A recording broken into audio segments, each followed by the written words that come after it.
Emmanuel Macron le 7 mai 2017 au Louvre à Paris. Éric FEFERBERGAFP. Un peu plus d'un Français sur 3, 35% se dit satisfait du début du quinquennat d'Emmanuel Macron, contre 59% qui s'affirment mécontents, 6 mois après entrée en fonction, selon Ondej Harris Interactive diffusé ce samedi. Plus grand que à lire aussi 6 mois. On en est où du et de droite et de gauche d'Emmanuel Macron? Si les électeurs d'Emmanuel Macron au premier tour de la présidentielle 80% et dans une moindre mesure ceux de François Fillon 51% s'estiment satisfaits du début du quinquennat, ce n'est le cas que de 20% des électeurs de Benoît Hamon et de 18% de ceux de Marine Le Pen et Jean-Luc Mélenchon, selon cette enquête pour France 2. Les réformes de l'ISF et du Code du travail, celles qui ont le plus déplu.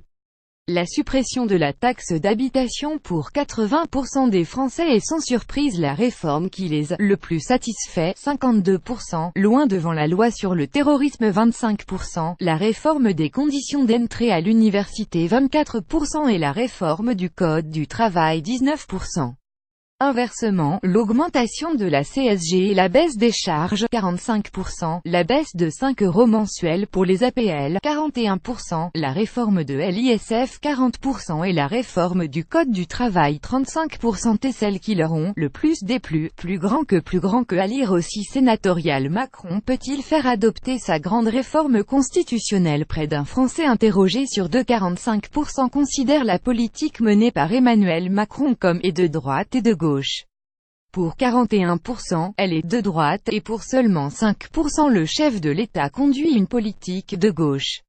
Enfin, pour près des 2 tiers des personnes interrogées 63%, la politique conduite par le chef de l'État profite davantage aux catégories supérieures, pour 7% elle profite d'abord aux classes moyennes, et pour 21% à aucune catégorie en particulier. Plus grand que à lire aussi réforme des retraites de Macron. Les gros défis qui attendent le haut-commissaire. Un Français sur 2 fait confiance à Emmanuel Macron pour assurer un point important de la France au niveau international, 51%. Et assurer la sécurité de la France, 49%. Ils sont moins nombreux à penser qu'il peut réformer la France, 44%.